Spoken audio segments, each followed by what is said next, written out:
تین کیٹیگریز اللہ تعالیٰ نے جنت میں دکھائی ہیں. ان الابرار یشربون من کاس کان مزاجھا کافورا. نیک لوگ خود ڈال کے پئیں گے، خود اٹھا کے کھائیں گے. یہ ہے بوفے سسٹم. بوفے لگا ہوتا ہے نا، آپے پاؤ تے آپے کھاؤ تے آپے پیو. تو یہ ایک بوفے سسٹم والی جنت ہے کہ جنتی ڈالتے ہیں پیتے ہیں. ایک اس سے اوپر وی آئی پی جنت ہے، یسقون فیہا کاسا کان مزاجھا زنجبیلا، کہ وہاں وہ بوفے سسٹم نہیں ہے، وہاں سرونٹ سسٹم ہے، نوکر. یہاں تو آپ کے پاس نوکر ہوتے ہی نہیں نا. تو بڑے سے بڑا مالدار بھی بیچارہ آپ پہ ہی موٹر صاف کر رہا ہوں، آپ پہ ہی میٹ صاف کر رہا ہوں، آپ پہ ہی پیٹرول پا رہا ہوں.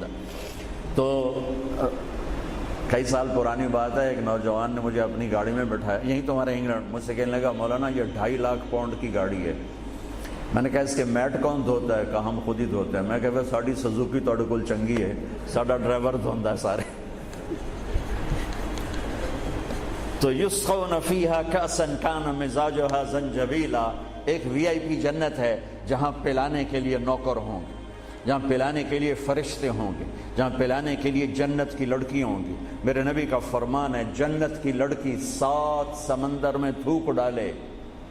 میرے کتنے سمندری سفر ہوئے، ہر سفر میں یہ حدیث یاد کرتا ہوں تو پاگل ہو جاتا ہوں. سمندر 100 سمندر میں جنت کی لڑکی تھوک ڈال دے تو میرے نبی کا فرمان ہے سارے سمندر کا پانی شہد سے زیادہ میٹھا ہو جائے گا. لکان ماءہ احلی من العسل. وہ کیا چیز ہے؟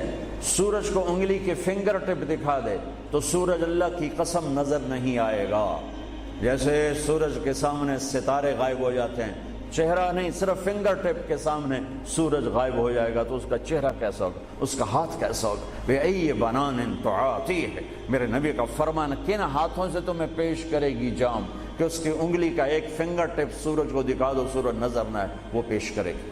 اور اس کے جسم پہ 100 جوڑے ہوتے ہیں، ایک جوڑا نہیں ہوتا، 100، اور ہر جوڑا دوسرے جوڑے میں نظر آتا ہے. اور اس کے جوڑوں کے اس کا جو فراق ہوتا ہے، اس کا جو لہنگا ہوتا ہے، وہ 3 میل کے دائرے میں گھوم رہا ہوتا ہے، 3 میل کے دائرے میں. اور یہ اس لیے ہے کہ جنت کے لباس کا وزن کوئی نہیں. اس کا وزن ہے، یہ ویسٹ کوٹ کا وزن ہے. اب تھوڑا وزنی لگ رہی کہ گرمی محسوس ہو رہی. جنت کا جو لباس ہے اس کا دھاگا نور سے بنا ہے، نور کا وزن نہیں ہوتا. تو 100 پہنے یا 1000 پہنے، 100 جوڑے اللہ بندوں کو بھی پہنائے گا، جنت کی لڑکیوں کو پہنائے گا. 100 جوڑے میں اس کا جسم چاندی کی طرح چمکتا نظر آئے گا. وہ اس کی طرف بڑھے گی، ایک قدم جب اٹھائے گی 1 لاکھ ناز و انداز اپنے خامد کو دکھائے گی. یہ وی آئی پی لوگوں کی جنت ہے. ایک وی آئی پی، چاہے لکھاں وی لا دو، لکھاں کروڑوں وی آئی پی.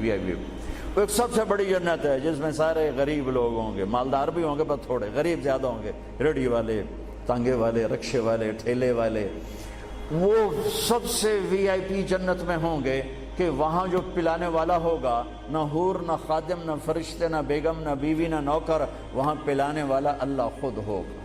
وَسَقَاهُمْ رَبُّهُمْ شَرَابًا طَهُورًا. وہاں پلانے والا خود میرا رب ہوگا، میرا اللہ ہوگا، میرا اللہ ہوگا. اور جنت کا ایک چشمہ، اس کا نام ہے تسنیم، ایک دریا تسنیم.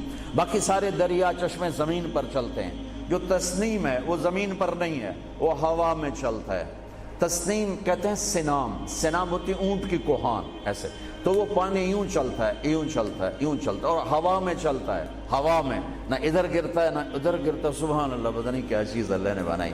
جب وہ چاہے گا، تسنیم سب سے اعلیٰ درجے کی شراب ہے جنت کی، سب سے اعلیٰ درجے کی شراب تسنیم ہے جو اللہ جنت الفردوس والوں کو خالص پلائے گا، نیچے والوں کو ہمیں تھوڑا جا قطرے 2 قطرے ڈال کے دے گا. وہ ہوا میں اڑتا ہوا چشمہ ہے اور ایسا حسین ہے، ایسا وہ دل فریب ہے کہ اس کو بیٹھ کر دیکھنا چاہے گا تو ہزاروں سال دیکھنے میں مست ہو جائے گا. پینا اس کے بعد کی چیز ہے. تو میرا رب وہاں خود پلانے والا ہے. میرا رب، میرے نبی پاک صلی اللہ تعالی علیہ وسلم ایک خوبصورت زندگی لے کر آئے اور جنت کی چابی اس کے ساتھ لے کر آئے کہ اگر دنیا اور آخرت کو جنت بنانا ہے تو میرے نبی کے طریقے پر آ جاؤ. پاسپورٹ بن گیا، ویزا لگوا لو، ویزا محمدی سٹیمپ کرواؤ اور سیدھے مرتے ہی جنت میں چلے جاؤ. یہاں بھی مزے، وہاں بھی مزے. میرے نبی کی زندگی ایک خوبصورت نمونہ ہے. ایک حدیث سنا کے میں بات ختم کرتا ہوں. ایک حدیث آپ آج مجھ سے لے لیں، ساری زندگی خوبصورت ہو جائے گی. صرف ایک حدیث سناؤں گا، ایک، اور پوری زندگی میں رنگ بھر جائے گا، پوری زندگی میں رنگ بھر جائے گا. صرف ایک حدیث.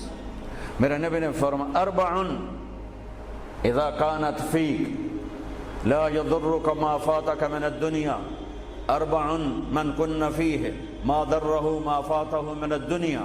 میرے نبی نے فرمایا 4 باتیں مجھ سے لے لو. چلی نہیں 4 سوکھا کام ہے. فرمایا میرے نبی نے صرف 4 گلاں میرے کو لے لو تو موجاں کرو ویملے وچ بھی تے جنت وچ. صرف 400 نہیں، 4000 نہیں، 50 نہیں، 100 نہیں، 10 نہیں، 4. کہا میری امت 4 باتیں مجھ سے لے لو اور موج کرو، جہاں مرضی رہو موج کرو، موج ہی موج. کہا یا رسول اللہ، ارشاد فرمائیں. آپ نے فرمایا صدق حدیث، ہمیشہ سچ بولنا، جھوٹ نہ بولنا. ساڑھے تو پہلے تے کلی اڑ گئی نا، وکٹ ہو گئی، کیچ آؤٹ نہیں، وکٹ. میرے نبی نے فرمایا صدق حدیث، سچ بولنا، جھوٹ نہ بولنا.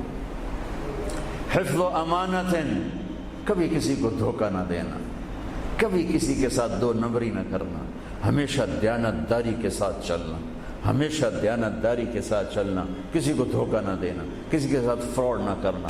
میرے نبی نے فرمایا ایک اور حدیث ساتھ جو یہ 2 صفتوں کی وضاحت کے لیے، صدق اور امانت، سچائی اور امانت داری. آپ سب ماشاءاللہ جانتے ہیں کہ ہمارے نبی کو کافروں نے جو ٹائٹل دیا وہ صادق اور امین کا دیا. اگر آپ مجھ سے سوال کریں اسلام کو 2 لفظوں میں سمجھاؤ تو میرے پاس جو 2 لفظ ہیں وہ علماء نے بتائے ہیں، سچائی اور امانت داری، دیانتداری. آپ مجھ سے پوچھو سارے کفر کو 2 لفظوں میں بتاؤ، سارے کفر کو 2 لفظوں میں، تو میرے پاس 2 لفظ ہیں جو علماء نے بتائے ہیں، جھوٹ اور فراڈ، جھوٹ اور دھوکے بازی. جھوٹ اور دھوکے بازی ساری دنیا کا کفر اس میں جمع ہے، اور سچائی اور امانت داری ساری دنیا کا اسلام اس میں جمع ہے. میرے نبی نے فرمایا میرا امتی ہر گناہ کر سکتا ہے، 2 کبھی نہیں کرے گا، 2 کبھی نہیں کرے گا. ایک جھوٹ کبھی نہیں بولے گا، ایک دھوکہ کبھی نہیں دے گا. لیکن میں درد سے کہتا ہوں مسلمان نام ہی جھوٹے کا پڑھ کے اور فراڈیائی مسلمان ہے اور جھوٹا ہی مسلمان ہے. جو غیر مسلم ہے اسے جھوٹ سے نفرت ہے. ہم کلمہ پڑھنے والے رج کے ٹکا کے جھوٹ بولتے ہیں، ٹکا کے دھوکہ دیتے ہیں. جسے موت ہے ہی نہیں، یا موت کے بعد کوئی پوچھنے والا نہیں ہے. تو میرے نبی نے فرمایا 4 باتیں بتا کے جا رہا ہوں. آپ نے فرمایا میں وہی 4 باتیں اپنے نبی کی بتا کے جا رہا ہوں. سچائی، امانت داری، جھوٹ نہیں بولنا، دھوکہ نہیں دینا. تیسری بات حسن و خلیقت، اپنے اخلاق اچھے رکھو، اپنے اخلاق اچھے رکھو. معاف کرنا بھی سیکھو، معافی مانگنا بھی سیکھو، درگزر کرنا بھی سیکھو اور جھکنا بھی سیکھو. سخاوت سیکھو، محبت سیکھو، دلداری سیکھو، تواضع سیکھو، عاجزی سیکھو، خدمت سیکھو. لوگوں کے سامنے بچھنا، جھک جانا سیکھو. اکڑنے والے ٹوٹ جاتے ہیں، بچھنے والے کامیاب ہو جاتے ہیں. جس شاخ پہ پھل ہوتا ہے وہ نیچے جھک جاتی، جو شاخ خالی ہوتی ہے وہ اوپر کھڑی ہوتی. تو تیسری بات فرمائی اخلاق ٹھیک کرو. سارے اخلاق کا ایک جملہ بتا دیتا ہوں، سارے اخلاق کا ایک جملہ بتا دیتا ہوں. میرے نبی کا فرمان احسن الی من اساء الیک، جو تمہارے ساتھ برا سلوک کرے تم اس کے ساتھ اچھا کرو. ایک جملہ. برے کے ساتھ برا بننا یہ کون سی بڑی بات ہے؟ جو تمہیں پوچھتا نہیں اس سے پوچھو، جو تمہیں دیتا نہیں اس سے دو، جو تمہیں بد دعا دیتا ہے اس سے دعا دو، جو تمہاری غیبت کرتا ہے تم اس کو دعا دو، جو تمہاری برائی کرے تم اس کی تعریف کرو. پھر دیکھو اللہ کا غیبی نظام کیسے آپ کو ہوا میں اٹھاتا ہے اور اڑاتا ہے. تو تیسری بات میرے نبی نے فرمائی اخلاق اچھے کر لو. چوتھی بات میرے نبی نے فرمائی، چوتھی بات آخری بات، عفت فی طعمت، عفت فی طعمت، جہاں مرضی رہو رزق حلال کماؤ، حلال روٹی کماؤ، حرام نہ کماؤ، حلال کماؤ حرام نہ کماؤ. کہ رزق حلال ایسی دولت ہے میرے نبی کی مجلس میں ایک صحابی بیٹھے تھے، سعد بن معاذ۔ آپ کی نظر ان کے ہاتھوں پر پڑی تو وہ بڑے سخت، جیسے مزدوروں کے ہاتھ ہوتے ہیں، لوہے کی طرح۔ تو آپ نے ان سے پوچھا، سعد یہ تیرے ہاتھوں کو کیا ہوا ہے؟ کہ یا رسول اللہ میں بچوں کے لیے روٹی کماتا ہوں اور اس کے لیے دہاڑی کرتا ہوں، مزدوری کرتا ہوں، تو اس سے میرے ہاتھ سخت ہو گئے ہیں، تو آپ مجھے دیکھو۔ آپ نے ان کا ہاتھ پکڑا اور ایسے بوسہ لیا سب کے سامنے اور فرمایا بچوں کو حلال کھلاتے ہوئے، حلال حلال، شراب بیچ کے نہیں، جوا چلا کے نہیں، بچوں کو حلال کھلاتے ہوئے جو ہاتھ ایسے ہو جاتا ہے اس پر دوزخ کی آگ حرام ہو جاتی ہے۔ ایک حدیث بھائیو لے لو، میں لے لوں، میں بولنے والا بھی محتاج ہوں، آپ لے لیں، آپ سننے والے بھی محتاج ہیں۔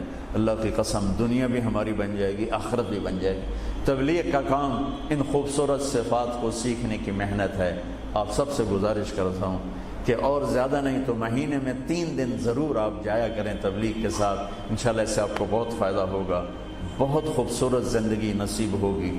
اور آخری بات یہ کہتا ہوں، اگر آپ کسی سے لڑے ہوئے ہیں تو اٹھ کے صلح کر لیجیے۔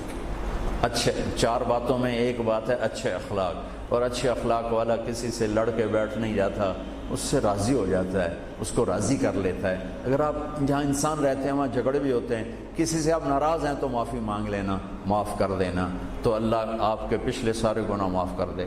اور میاں بیوی آپس میں لڑے ہوئے ہوں اور وہ آپس میں صلح کر لیں تو یہ صلح اللہ کو اتنی پسند ہے کہ اللہ دونوں میاں بیوی کے پچھلی زندگی کے سارے گناہ معاف کر دیتے۔